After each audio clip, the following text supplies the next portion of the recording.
What are your thoughts about a situationship? I think we could try to come up with a more neutral perspective on that word situationship. It has like a negative connotation. As long as you're safe and you're respectful and, you're prioritizing your health and your mental wellness, all those things, right? I think there's a lot of value in play.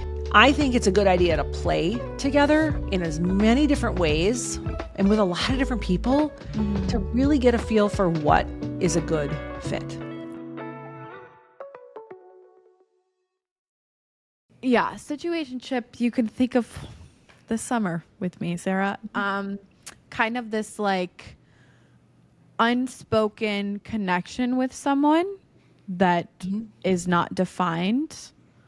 One wants to define it, but it's not taken. It's kind of this like ambiguous, we're hanging out, we might be having that physical connection. You talk like you're dating. You might be calling every day like you're dating, but it's not defined, and it can go on for sometimes even a year. Like I've had a situationship last for a year that never led to a relationship. Okay. So Yeah. What are your thoughts? Well, I think a situationship is a relationship. Like there's a relationship there, right? It is probably not defined by exclusivity. Okay. That's how I'm reading that. Yeah. So I would say, let's not underestimate the value of relationships in all their forms. Okay. They all have something to teach us. And not every relationship has to be, in my opinion, exclusive that need for things to be so clearly defined. What are we? Where are we going? What's our goal here? What's our purpose?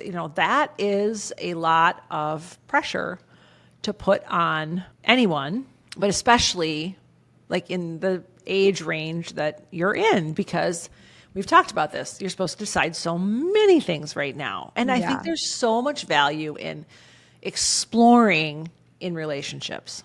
Like the more you know about what you like, what turns you on, what you enjoy most, just in companionship. Okay. Yes. In a physical relationship too. These things are really important. But I guess I believe that in our world that we currently live in, where we expect our partner, if we're married, our husband, our wife, to be like our best friend, our financial partner, our co-parent, confidant, help me regulate emotionally, work out with me, travel with me. I mean, all the things. Like all my friends. This is a lot of pressure to put on a relationship. Yeah. I think it's a good idea to play together in as many different ways and with a lot of different people to really get a feel for what is a good fit. Interesting. You jump too quick into commitment. Totally. You miss out on a chance to really explore. And I am a firm believer that exploration has a lot of value. And I'm not going to be a person who puts judgment on a human who wants to explore, physically with different people, Interesting. But like, why not even like, do you want to live in a high rise or in a suburb? Right. You want to have 1 or 8 kids? Do you like cats or dogs? Like, are you a morning person or a night owl? Oh, you only like to eat 1 meal a day? Okay, well, that's interesting. You never want to cook. You want to eat every meal out. Like, there's so many ways in which I think we miss the opportunity to really get to know a human and really determine whether we're compatible.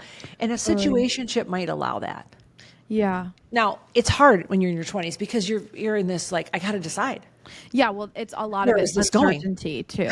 It's like I need to know where this is going and what this is going to be. Yeah. So, Before we even have got, So, that's a symptom of an anxious world. And making a choice from an anxious place is not necessarily going to be a great choice. Right. I think we could try to come up with a more neutral perspective on that word situationship, because it's gotten a lot of negative. Totally. It has like a negative connotation. Totally. But there's real value in just, as long as you're safe and you're respectful and, you're prioritizing your health and your mental wellness, all those things, right? I think there's a lot of value in in play. Yeah.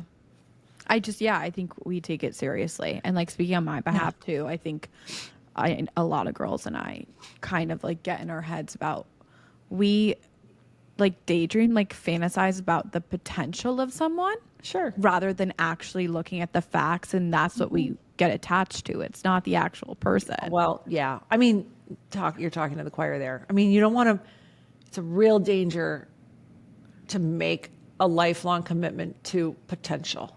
Yeah. Because you're going to spend now the next X amount of time trying to make them be the person you know they can be.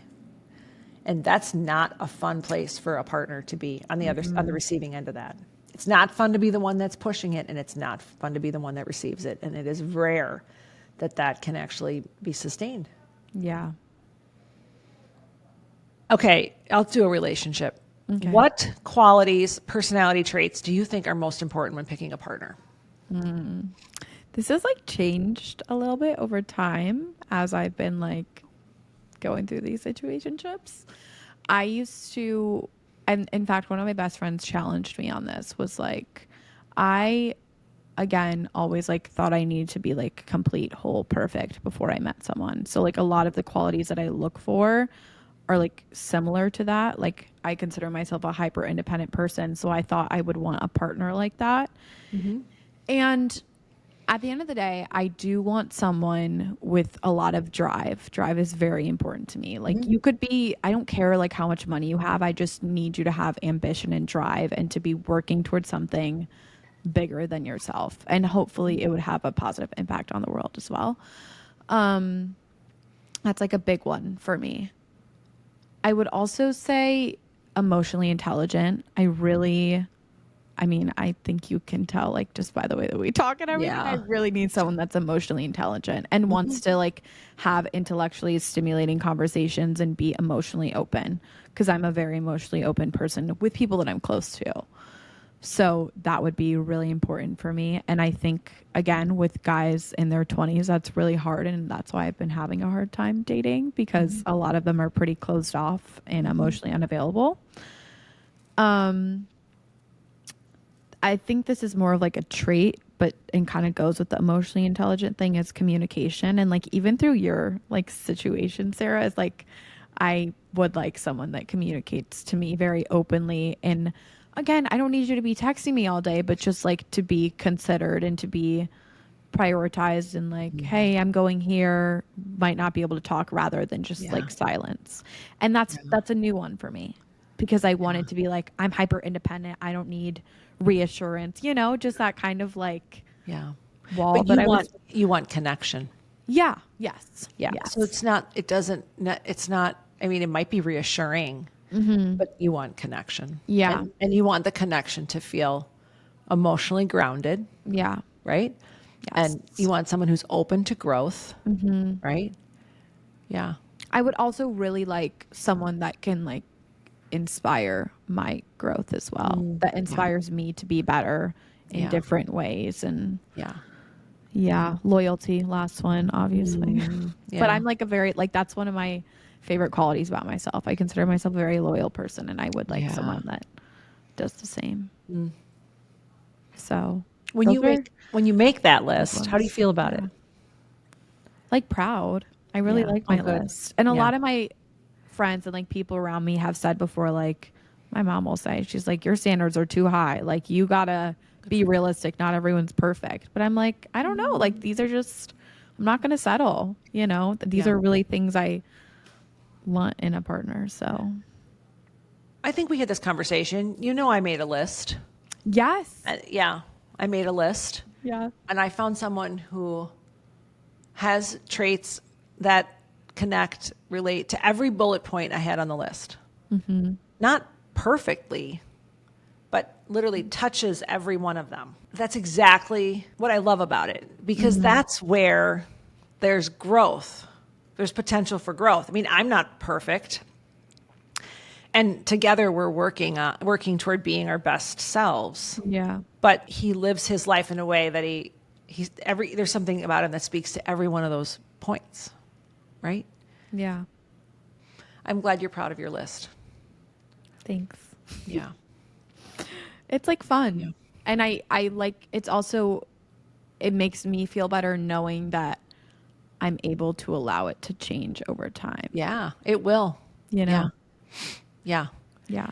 But that one about being open to growth and emotionally available is probably the most, I think, kind of important one, and the little bit of Yeah. drive, because as your lives, like if you do find someone and you do, you make a commitment and your lives start to change and your circumstances change, like all of a sudden you have a child Right. or one of your parents is ill and you have to do some caretaking. Those qualities allow you to pivot and shift, grow and develop together, evolve, Right. right? To meet the needs of what life is throwing at you. Yeah. Like I think about my female friendships and just like we already do that for each other, you know? It's Yeah. just a partner is like you add in the romantic stuff, but I'm just like I know that it's possible because I've seen it within my female Yeah. friendships. So I just hope I can find someone like that too. You will.